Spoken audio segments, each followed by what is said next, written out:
കേരളത്തെ നടുക്കിയ സ്ത്രീധന പീഡന കേസായിരുന്നു വിസ്മയ എം നായരുടെ മരണവും അനുബന്ധ സംഭവങ്ങളും. വിസ്മയ എന്ന മെഡിക്കൽ വിദ്യാർത്ഥി ഭർത്തൃവീട്ടിൻ്റെ ശുചിമുറിയിലാണ് ആത്മഹത്യ ചെയ്ത നിലയിൽ കണ്ടെത്തിയത്. ഭർത്താവിൻ്റെയും ഭർത്തൃവീട്ടുകാരുടെയും നിരന്തരമായ സ്ത്രീധന പീഡനങ്ങളിൽ മനസ്സുനൊന്താണ് ആ പെൺകുട്ടി ജീവനൊടുക്കിയതെന്ന് പോലീസ് കണ്ടെത്തിയിരുന്നു. അതിനെ തുടർന്ന് മോട്ടോർ വെഹിക്കിൾ ഡിപ്പാർട്ട്മെൻറ്റിലെ അസിസ്റ്റന്റ് മോട്ടോർ വെഹിക്കിൾ ഇൻസ്പെക്ടറായിരുന്ന കിരൺ എന്ന ഭർത്താവിനെ പോലീസ് അറസ്റ്റ് ചെയ്തു. അയാളെ ജോലിയിൽ നിന്ന് സർക്കാർ പിരിച്ചുവിട്ടു. സെഷൻസ് കോടതി അയാൾക്ക് 10 വർഷത്തെ തടവും 12 ലക്ഷം രൂപ പിഴയും വിധിച്ചു. അയാൾ ചുമ്മാതിരിക്കില്ലല്ലോ, അയാൾ ഹൈക്കോടതിയിൽ അപ്പീൽ നൽകി. അതിനുശേഷം പരോളിലിറങ്ങി സുപ്രീം കോടതിയിൽ കേസ് വാദിച്ചു. ഇപ്പോൾ അയാൾക്ക് ജാമ്യം ലഭിച്ചിരിക്കുകയാണ്. ഞങ്ങളുടെ പ്രതിനിധി ബിലു ഇപ്പോൾ ഒപ്പം ചേരുന്നുണ്ട്. ബിലു, ശരിക്ക് ഈ കേസിൽ എന്താണ് സംഭവിച്ചത്?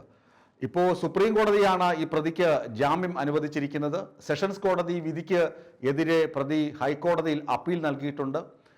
പോലീസിന്റെ അന്വേഷണത്തിലും അന്വേഷണ റിപ്പോർട്ടിലുമൊക്കെ വന്ന വീഴ്ചകളാണോ പ്രതിക്ക് ജാമ്യം ലഭിക്കാൻ ഇടവരുത്തിയത്? ഈ സംഭവം കേരള മനസാക്ഷിയെ ഞെട്ടിച്ച വാർത്തയായിരുന്നു.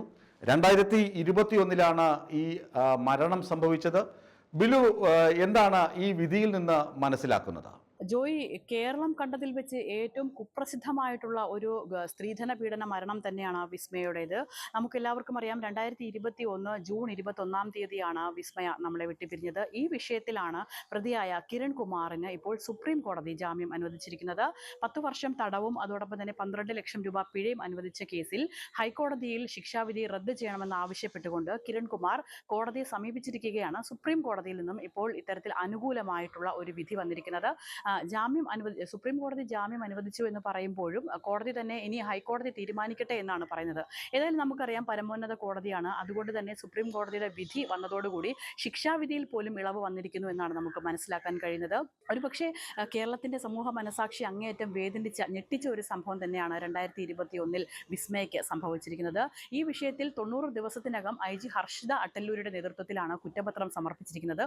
ഒരുപക്ഷെ ഈ അന്വേഷണത്തിൽ ഈ കുറ്റപത്രം സമർപ്പിക്കലും അതോടൊപ്പം അന്വേഷണത്തിൽ കണ്ടെത്തിയ ചില തെളിവുകളുമൊക്കെ നാളെ ഒരു സമയത്ത് കിരൺകുമാറിന് അനുകൂലമാകുന്ന രീതിയിൽ തന്നെയായിരിക്കണം വിധി വന്നിട്ടുണ്ടാവുന്നത്. അതുകൊണ്ടായിരിക്കും കോടതിക്ക് വേണ്ടത്ര രീതിയിലുള്ള തെളിവുകൾ സമർപ്പിക്കാൻ കഴിയാതെ വന്നതും അതോടൊപ്പം ഇത്തരത്തിലൊരു ജാമ്യം നൽകുന്ന സാഹചര്യത്തിലേക്ക് ഉണ്ടായതും. തെളിവുകളിലെ വീഴ്ച അല്ലെങ്കിൽ കുറ്റപത്രം സമർപ്പിച്ചതിലുള്ള വീഴ്ച തന്നെയാണ് ഇത്തരത്തിൽ ഈ ഒരു അന്വേഷണം ഇപ്പോൾ ഈ പ്രതിക്ക് ജാമ്യം ലഭിച്ചിരിക്കുന്നത് എന്നാണ് മനസ്സിലാക്കാൻ കഴിയുന്നത്.